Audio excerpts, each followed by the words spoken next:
Salita hoana amintsika indray amin'izao alina izao manatra ny araba tompoko lahy sy tompoko vavy amin'ity aliny alahatra valo ambin'ny folo volana novambra ity manasanao ampanajana anaraka raha farany izao fandarantsika izao.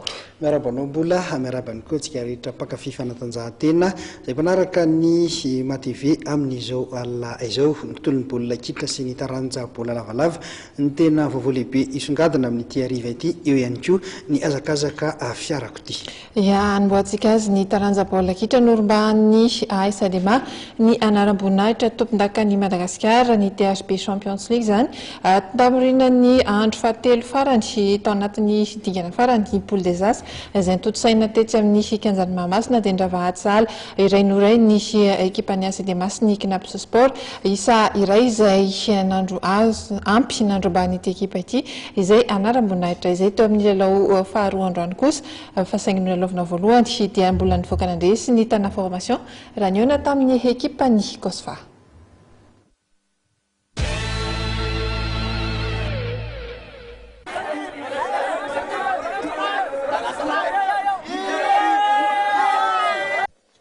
Lasa ny ekipa ny AS-Adema tanteraka ny amboaragoavana iadinina amin'ny tompon-dakan'i Madagasikara taorian'ny nandrombahan'ny fahatelony indray ny izany anaram-boninahitra izany tolakandro tetsy Mahamasina. Na dia nisaraka atsala iray noray tamin'ny ekipan'ny Kinaps Sport koa mantsy ny AS-Adema hateo amin'ny lalao farany amin'ity andro fahatelony poule des as miverina ity dia nitarika hatrany rehefa nahazo isa 12 rehefa natambatra ny isa tamin'ny lalao mandroso miverina.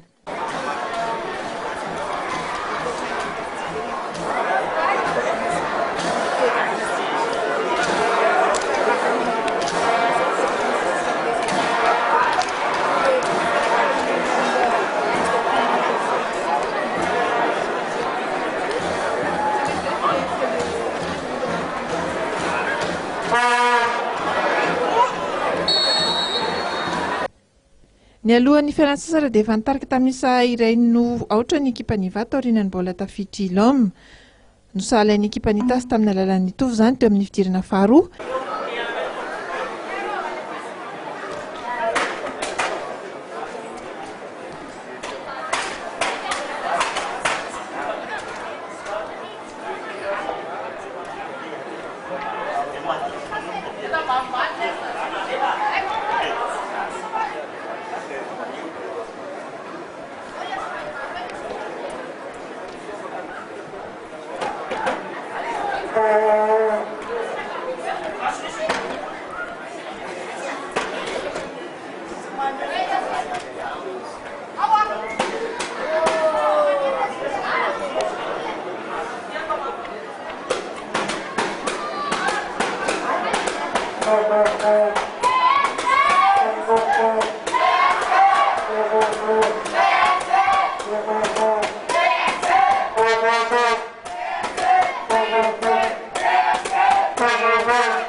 Ekipa ny tana formation kosa ny batalana faharoa rehefa nahazo isa 10 nandritra ity fifanana ity.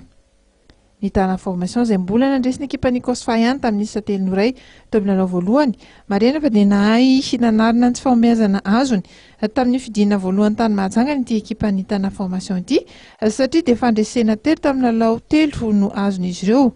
Larana fahatelo kosa ny Kinaps Sport ary fahaefatra farany ny ekipa ny Kosva.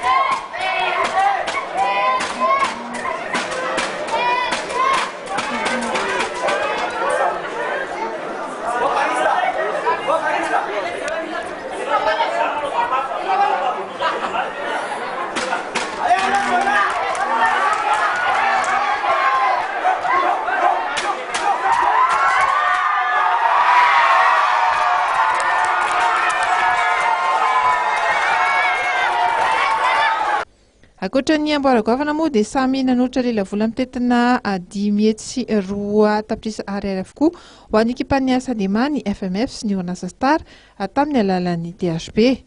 torak'izay ihany koa dia nanolotra teletso ariary ho an'ny Ro Auguste voaositra ho mpanazatra mendrika. Idafe kosa no nampidi baolina betsaka indrindra ka notolorana Valetsy ariary. Ary farany dia notolorana Ray Tapitrisa ariary hitahina avy amin'ny Knap Sport izay voaositra ho mpilalao mendrika. Teo anelanelan'ny lalao roa natao tetsy Mahamasina Tolakandro moa dia nisy hatrany ny fanentanana sy ny fampisehoana tolotry ny Orinasa Star sy ny mpankafy ny taranja baolina kitra.